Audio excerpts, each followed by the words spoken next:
आने वाला नहीं है। ये तो जो ज्ञान जानते हैं, जो इनके पास नॉलेज है, उस नॉलेज का हमारे देश के लिए फायदा मिले, उस दृष्टि से इनसे सीखने जाओ, ना कि इनको सिखाने। अप्रोच ये होने की जरूरत है, लेकिन नहीं है।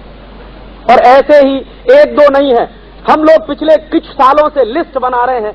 ऐसे कुछ 36 इंडस्ट्रियल सेक्टर्स हो सकते हैं जहां पर हमारे पास बेस्ट क्वालिटी की टेक्नोलॉजी कभी थी और आज भी हो सकती है, बशर्ते उसको अपग्रेड करने की जरूरत है, इनोवेट करने की जरूरत है। लेकिन प्रश्न यह उठता है कि उसको करेगा कौन? हर एक को तो अमेरिका जाने की पड़ी है इस देश में, हर एक को तो यूरोप जाने की पड़ी है इस देश में।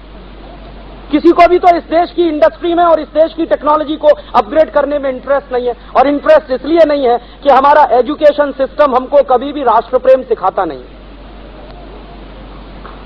ये मेरे ही देश का एजुकेशन सिस्टम है जो मुझको राष्ट्र प्रेम नहीं सिखाता, और इसलिए मुझे कभी भी दर्द नहीं होता जब इस देश से भागकर मैं किसी दूसरे देश में पहुंच जाता हूं। तो नुकसान क्या हो रहा है दोस्तों? नुकसान ये हो रहा है कि हम जा तो रहे हैं बाहर, 15 से 20 अरब डॉलर का नुकसान कर रहे हैं, उनका फायदा कर रहे हैं, और उससे भी बड़ा नुकसान ये हो रहा है कि जो एग्जिस्टिंग टेक्नोलॉजी है, जो अभी भी जिंदा है, कहीं कहीं मरती हुई दिखाई दे रही है, उसको अपग्रेड करने के लिए जो हमको नौजवान चाहिए वो मिलते नहीं है।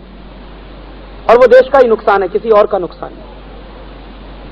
तो मुझे ऐसा लगता है, और मैं आपसे ये अपील भी करने आया हूं कि आप में से कुछ नौजवानों को अगर थोड़ी भी प्रेरणा मिले तो मैं अगले साल एक R&D का बड़ा सेंटर खड़ा करने जा रहा हूं, और शायद वो सेंटर वर्धा में खड़ा होगा, गांधी जी के आश्रम के बाजू में। वो सेंटर खड़ा करने के पीछे मेरा एक ही सपना है, सिर्फ 1 पॉइंट एक सपना है मेरा, कि जो टेक्नोलॉजी हमारे पास कभी थी और आज भी कहीं है टूटी फूटी अवस्था में, उस टेक्नोलॉजी को आज की जरूरत के हिसाब से हम कैसे मॉडिफाई करें और कैसे वो एप्लीकेबल बने और कैसे फंक्शनल बने ताकि वो इस देश के काम में आए। एक तो ये काम है दोस्तों, और ये छोटा काम नहीं है, ये बहुत बड़ा काम है। ये इतना बड़ा काम है, मैं आपको एक ही इशारे से कहना चाहता हूं कि इस देश में कितनी टेक्नोलॉजी रही होगी। चूंकि अंग्रेजों के कुछ सर्वे हैं, हमने तो कभी सर्वे भी नहीं किए हैं इस देश में। अंग्रेजों के सर्वे से अंदाजा लग रहा है कि इस देश में स्टील बनाने की इंडस्ट्री कितनी डेवलप थी। एक याद आ गया तो कह दूं, हमारे देश में एक और रिपोर्ट है, उसी सर्वे में एक छोटी सी पुस्तक है, और वो छोटी सी पुस्तक है 1790 की लिखी हुई। और 1790 के साल में एक अंग्रेज ऑफिसर आया है हमारे देश में, उसकी लड़ाई हुई है हैदर अली के साथ। हैदर अली उस समय यहां का वो है, नवाब है, टीपू सुल्तान, ये इधर डेक्कन के इलाके का। तो हैदर अली से लड़ने के लिए एक अंग्रेज ऑफिसर आया, और वो अंग्रेज ऑफिसर पहले भी कई बार हैदर अली से लड़ चुका है। उस अंग्रेज ऑफिसर की लिखी हुई एक छोटी सी पुस्तक है 30-40 पन्ने की। तो वो जो 30-40 पन्ने की पुस्तक है, बहुत अद्भुत पुस्तक है। तो 1790 के साल की लिखी हुई पुस्तक है, वो भी हाउस ऑफ कॉमन्स की लाइब्रेरी में पड़ी हुई थी, धूल खा रही थी, उसको मैं ले आया। उसमें वो लिख क्या रहा है ऑफिसर? वो लिख रहा है कि मैं हैदर अली से युद्ध लड़ने गया और युद्ध में हार गया, और युद्ध में जब हारा है वो, तो हैदर अली ने उसकी नाक काट ली। हाँ, मारा नहीं है उसको, उसकी नाक काटी है तलवार से, और नाक काट के उसके हाथ में पकड़ा दी और कह दिया कि अब तुम जाओ। तो उस जमाने में क्या होता होगा, अंदाजा मैंने लगाया है। अंदाजे से यह लगता है कि उस जमाने में एक मुहावरा चलता था, आज भी है, कि नाक कटा के आए, माने बेइज्जती करा के आए।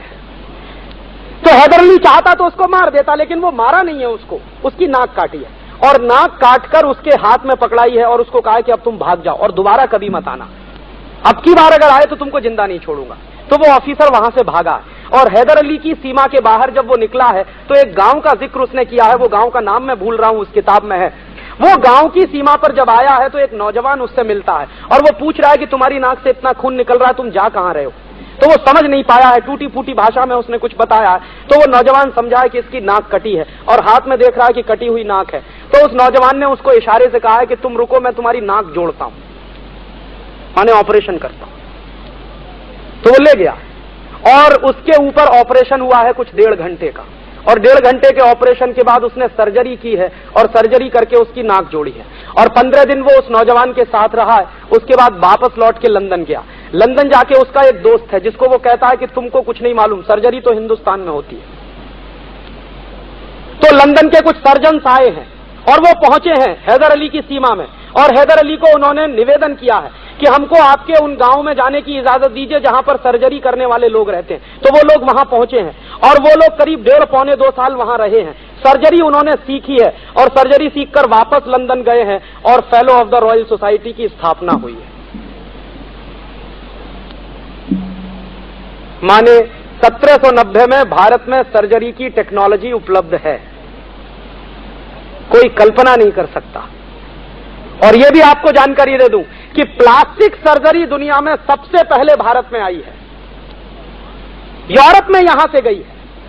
यूरोपियंस आए हैं, यहां से प्लास्टिक सर्जरी सीख कर गए हैं और तब यूरोप में प्लास्टिक सर्जरी बनी है और उसके आधार पर इंस्टीट्यूट चले हैं।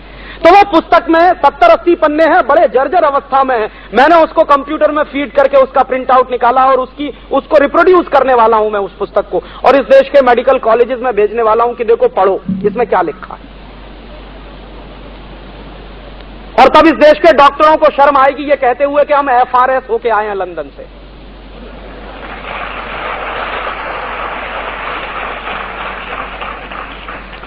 और वो जो पुस्तक है, उस पुस्तक का जिक्र विलियम एडम की रिपोर्ट में भी है। मैं ये विलियम एडम की पूरी रिपोर्ट छापने जा रहा हूं, अगले 1 महीने में इस पर पुस्तक आ रही है, आपको भी पढ़ने को मिलेगी। तो विलियम एडम की रिपोर्ट में उस सर्जरी की घटना का उसने रेफरेंस दिया है, और वो रेफरेंस देते हुए विलियम एडम क्या कह रहा है? विलियम एडम कह रहा